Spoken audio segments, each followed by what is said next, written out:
Dans un village tranquille caché entre des collines verdoyantes et des vergers parfumés vivait une jeune fille nommée Noria, âgée de 16 ans, qui avait déjà traversé plus d'épreuves que bien des adultes.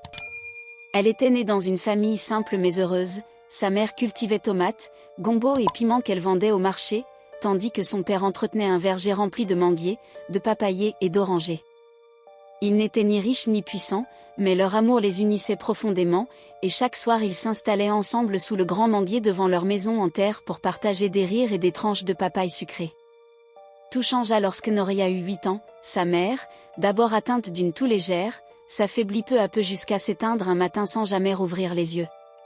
Son père, dévasté, cessa de travailler, laissa pourrir ses fruits sur les arbres et noya son chagrin dans l'alcool, avant de mourir un an plus tard, certains parlant de tristesse, d'autres d'un vin de palme impur. Devenue orpheline, Noria fut envoyée chez sa tante Mam Kanou, dont la maison était confortable et dont les enfants allaient à l'école, mais pour la jeune fille la vie devint dure, on la réveillait avant le chant du coq pour lui ordonner de laver les vêtements, balayer la cour, aller chercher de l'eau, et surtout ne jamais toucher à la marmite, car la nourriture était réservée aux enfants de la maison. Elle n'avait pas le droit d'étudier, pendant que ses cousins partaient en uniforme repassé, elle soulevait un lourd panier de fruits et de légumes pour aller vendre dans les ruelles sous le soleil brûlant, criant « mangue fraîche, tomates bien rouges, papaye sucrée ». Malgré la fatigue, les pieds meurtris et les regards insistants de certains hommes du village, elle avançait avec dignité, refusant de voler ou de mendier, espérant qu'un jour son existence changerait. Un soir, alors qu'elle rentrait par un étroit sentier bordé de bananiers, le ciel s'assombrit et 2 hommes qu'elle connaissait du marché surgirent derrière elle, sans un mot, l'un lui agrippa le poignet, et, malgré ses cris étouffés par les feuillages, ils abusèrent d'elle avec brutalité avant de la menacer et de disparaître, la laissant sale, blessée et tremblante dans la boue. Elle regagna péniblement la maison, reçut des reproches pour son retard, se coucha en silence, le corps meurtri mais l'âme encore plus atteinte, et personne ne remarqua les jours suivants son comportement douloureux ni sa démarche hésitante. Un soir, accablée, elle se rendit jusqu'à la rivière Cad, où l'on disait que des esprits anciens veillaient, et dans un cri, elle demanda que ceux qui lui avaient fait du mal ressentent à leur tour ce qu'elle avait subi. Le vent se calma, les arbres se figèrent et une vieille femme surgit de la brume, affirmant avoir entendu son appel, elle lui remit une petite calebasse remplie d'eau et d'herbe, lui ordonnant de s'en baigner chaque nuit pendant 7 jours, car à partir du 8e, tout homme animé de mauvaises intentions envers elle perdrait ce qu'il chérissait. Noria suivit les instructions, au matin du 8e jour, des cris retentirent dans le village, 2 corps avaient été retrouvés près de la rivière, ceux-là même qui l'avaient tourmentée. Certains parlèrent d'accident, d'autres d'ivresse, mais les anciennes du marché échangèrent un regard lourd de sens. Ils ont touché à ce qu'ils n'auraient jamais dû toucher, murmurèrent-elles. Noria, elle, resta silencieuse, sans sourire ni larmes. Ce soir-là, alors qu'elle était seule dans son coin, Noria sentit naître en elle une force nouvelle, mystérieuse, comme un souffle venu de nulle part. Les années passèrent. À ses 20 ans, sa tante lui annonça sans explication qu'elle pouvait désormais garder l'argent de ce qu'elle vendait. Noria économisa des mois durant, puis un matin, elle quitta la maison avec seulement son grand panier et un petit sac de vêtements. Elle loua une petite hutte à la lisière du marché et y installa son propre étal de fruits et légumes. Ses produits semblaient étrangement différents, plus beaux, plus frais, presque bénis par la rivière elle-même. Ses mangues étaient plus sucrées, ses tomates plus juteuses, et ses papayes dégageaient un parfum que nul autre ne possédait. Au début, seules les femmes du marché venaient lui acheter des fruits, mais bientôt, les hommes se mirent à affluer autour de son étal comme des fourmis attirées par le miel. Certains arrivaient avec du vin de palme, d'autres avec du pain, des beignets ou de petits bijoux choisis, pour elle. Ils restaient longtemps, cherchant à la séduire. Une femme aussi belle ne devrait pas vendre des fruits, laisse-moi prendre soin de toi. Noria répondait toujours avec un sourire calme, sans jamais se livrer. Elle connaissait leur discours, chacun se croyait différent, persuadé de pouvoir briser son silence. Mais elle les observait, attentive, patiente. Et chaque fois qu'un homme passait le seuil de sa hutte avec de mauvaises intentions, la malédiction se déclenchait, jamais dans la douleur au début, elle commençait par un simple baiser. Dès que leurs lèvres touchaient les siennes, leur corps se figeait, leur visage se crispait, puis ils s'effondraient en hurlant. Leur virilité s'éteignait pour toujours, et ils rampaient hors de la hutte en gémissant, sous les regards du marché entier. Certains mentaient, d'autres l'accusaient, mais beaucoup chuchotaient, il y a quelque chose d'étrange chez cette fille. Pourtant, les hommes continuaient de venir, par curiosité, par orgueil ou par défi, convaincus qu'ils seraient ceux qui la feraient céder, mais tous repartaient brisés, honteux, maudits. Noria devint un mystère, les jeunes femmes admiraient sa force, les anciennes respectaient son silence, et les hommes la craignaient, tout en tournant autour d'elle. Un après-midi brûlant, un homme de Dieu se présenta à son étal. « Que la paix soit avec toi, ma sœur, dit-il d'une voix chaleureuse. Dieu m'a conduit jusqu'ici pour te parler. » Puis il se mit à prêcher devant tout le marché, la beauté sans le Christ est un feu dangereux. Le lendemain, il revint avec de l'huile sainte, puis encore le jour suivant, apportant cette fois des fruits et lui proposant de la conseiller en privé. Il demanda même à entrer dans sa hutte, pour prier et chasser ce qui n'était pas pur. Ce soir-là, il entra, comme les autres avant lui, tenta de l'embrasser au nom de ses bénédictions. À peine ses lèvres touchèrent elles les siennes qu'il se figea, les yeux roulant en arrière avant de s'effondrer en hurlant, se tenant l'entrejambe. On l'entendit dehors crier, « Feu du Saint-Esprit ! Oh, mon corps !» Il sortit presque nu, tremblant, et le lendemain, son église resta silencieuse. Pas de sermon, pas de culte. Noria, elle, retourna simplement à son étal. Mais cette fois, même le vent semblait s'incliner en la croisant.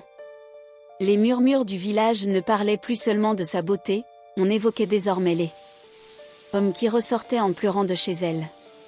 Certains disaient qu'elle était une sorcière, d'autres qu'elle appartenait à la rivière ou qu'elle avait conclu un pacte avec les anciens esprits. Mais personne ne savait vraiment. Noria restait à distance du monde, habituée à vivre seule, à ne faire confiance à personne. Jusqu'au jour où un homme vint à son étal, il s'appelait Kémy. Il n'était pas comme les autres, il ne chercha ni à l'impressionner, ni à poser des questions inutiles. Il venait acheter des fruits, lui demandait comment se passait sa journée, et un jour, il l'aida même à porter un panier sans qu'elle ne le demande. Méfiante, elle resta sur ses gardes, les hommes gentils portaient souvent un masque. Pourtant, Kémy revenait jour après jour, achetant des fruits qu'il ne mangeait même pas. Un jour, elle lui demanda pourquoi il revenait sans cesse. Il sourit et répondit, « Parce que tu me rappelles ma mère. » Cette phrase la bouleversa, jamais personne ne lui avait dit quelque chose d'aussi sincère. Les semaines devinrent des mois. Kémy répara le toit de sa hutte, l'aida dans son commerce, sans jamais demander à entrer. Toujours patient, respectueux. Un soir de pluie, il la trouva en larmes près du ruisseau, elle n'avait pas pleuré depuis des années. « Je ne fais pas confiance aux hommes, avoua-t-elle. »« Je sais, » répondit-il doucement. Elle baissa les yeux, « J'ai quelque chose en moi, quelque chose de dangereux. J'ai fait du mal. » Kémy la regarda longuement. « Alors laisse-moi être celui qui te prouve que tu n'as pas à blesser tout le monde. » Sous la pluie et le vent, elle le laissa entrer pour la première fois. Ils parlèrent longuement, elle cuisina, et cette nuit-là, lorsqu'il l'embrassa, rien ne se produisit. Pas de cris, pas de malédiction. Il prit sa main et lui dit, « Peu importe ton passé. Je ne suis pas ici pour t'utiliser. Je suis ici pour rester. » Pour la première fois depuis des années, Noria se sentit en sécurité. La rivière resta silencieuse comme si elle approuvait, et la voix de la vieille femme sembla murmurer dans l'ombre, « Celui qui a les mains propres passera. » Noria avait souffert, résisté, survécu, mais l'amour vrai avait fini par la trouver.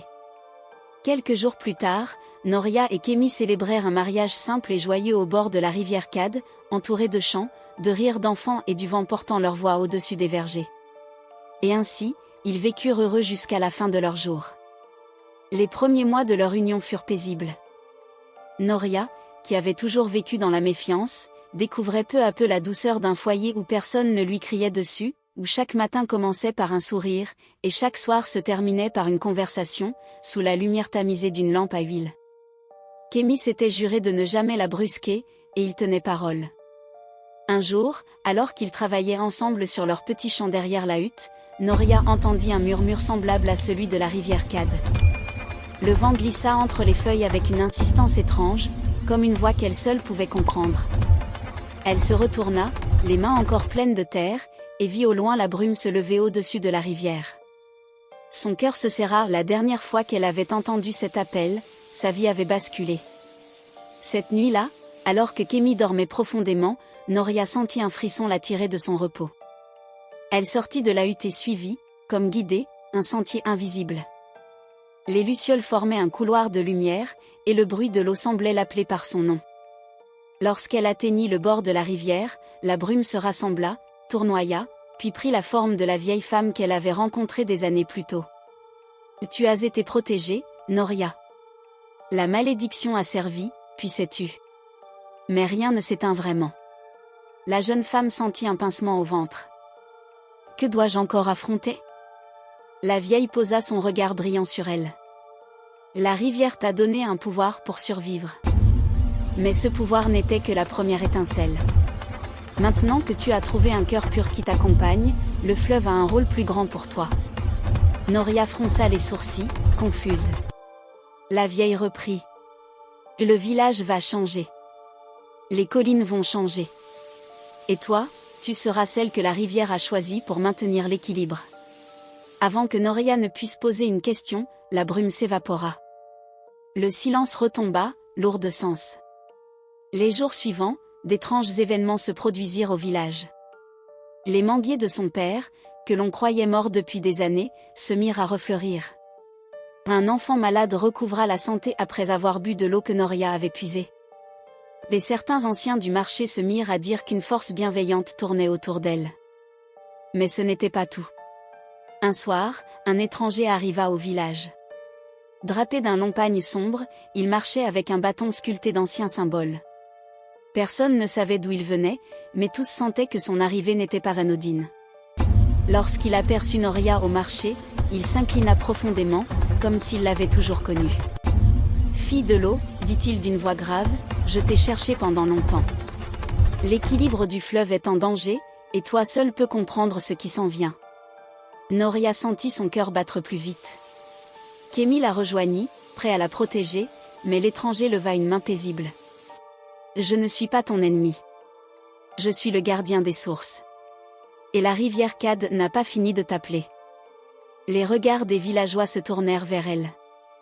Noria comprit alors que sa vie, autrefois si étroite et si douloureuse, allait s'ouvrir vers un destin qu'elle n'avait jamais imaginé. Non plus celui d'une survivante, ni même d'une femme bénie, mais celui d'une héritière d'un pouvoir ancien, choisi par les esprits de l'eau eux-mêmes. Et tandis que le vent soufflait doucement à travers les palmiers, la rivière Cad, silencieuse depuis des années, émit un léger murmure, comme un premier avertissement. Le silence retomba sur le marché lorsque l'étranger parla. Les femmes cessèrent de trier les légumes, les hommes arrêtèrent de marchander, et même les enfants, d'habitude si bruyants, se turent. Noria sentit un souffle glacé passer derrière sa nuque. Ce que cet homme venait de dire n'était pas seulement étrange, c'était un appel qu'elle connaissait trop bien. Kémy se plaça légèrement devant elle, sans agressivité, mais avec cette détermination tranquille qu'elle lui connaissait. « L'explique-toi, demanda-t-il. L'étranger sourit, révélant des dents usées par le temps. « Je ne suis pas ici pour blesser. Je porte un message. Non pas de moi, mais des eaux qui chantent sous la terre, celles qui nourrissent la rivière Cad. » Il planta son bâton dans la poussière. Au même instant, une vibration légère parcourut le sol, les calebasses frémirent, les feuilles tremblèrent, et même l'air sembla respirer différemment. L'homme reprit. L'équilibre se brise. La rivière n'est plus en paix. Quelque chose remonte des profondeurs. Une force ancienne, plus ancienne que les hommes, plus ancienne que les collines elles-mêmes. Noria sentit son cœur battre plus vite. Depuis quelque temps, elle avait elle-même ressenti ces signaux étranges, des rêves où l'eau devenait noire, des voix murmurant des choses incompréhensibles, et surtout, une ombre qu'elle apercevait parfois au bord de sa vision. « Pourquoi moi ?» murmura-t-elle. L'étranger la fixa, et son regard semblait voir au-delà de sa peau, au-delà de son histoire. « Parce que tu n'es plus une simple femme du marché. La rivière t'a choisi le jour où ton cœur s'est brisé. Ce pouvoir que tu crois lié à ta douleur, n'était que la porte d'entrée. » Il marqua une pause. « Tu es l'héritière. Celle qui doit protéger la frontière entre notre monde et celui des esprits d'eau. Le marché tout entier retint son souffle. Kémy, qui avait toujours soutenu Noria sans jamais douter d'elle, posa doucement une main sur son épaule. Elle sentit sa chaleur traverser le vertige qui l'emportait. « Et que dois-je faire » demanda-t-elle, la gorge nouée. L'homme s'inclina profondément. « Ce soir, lorsque la lune sera haute, viens à la rivière Cad. Le passage va s'ouvrir. Et si tu n'y vas pas, ce qui sommeille se réveillera sans toi. » Il se redressa, tapa une seule fois son bâton au sol, et avant que quelqu'un n'ait le temps de parler, une bourrasque de vent se leva, enveloppa l'étranger, et lorsqu'elle se dissipa, il avait disparu. Seul son bâton était resté fiché dans la terre, planté comme un avertissement. Le soir venu, le village semblait différent, trop calme, trop immobile. Même les grillons chantaient moins fort. Kémy insista pour accompagner Noria, mais elle secoua la tête. « C'est moi qu'ils ont appelé, » dit-elle doucement. « Je ne te laisserai pas affronter ça seule, » répondit-il. Elle sourit. Il avait ce don, rendre léger ce qui était lourd. Main dans la main, ils descendirent vers la rivière Cad. Plus ils approchaient, plus l'air devenait épais, presque électrique. La surface de l'eau, d'habitude si calme, se soulevait comme si quelque chose respirait en dessous. Puis, soudain, une lueur bleutée s'éleva du fond, éclairant la nuit comme une lanterne. La voix de la vieille femme résonna dans l'air, sans qu'elle n'apparaisse. « Noria, l'épreuve commence. » Un cercle d'eau tourbillonna devant eux, ouvrant un passage qui descendait vers les profondeurs, comme une porte liquide invitant ceux qui osaient entrer. Kémy se tourna vers elle. « Quoi qu'il arrive, je suis avec toi. » Noria inspira profondément, sentit la force de la rivière vibrer en elle, et répondit d'une voix ferme. « Alors allons-y. » Et tous deux franchirent le seuil. L'eau se referma derrière eux. La véritable histoire commençait.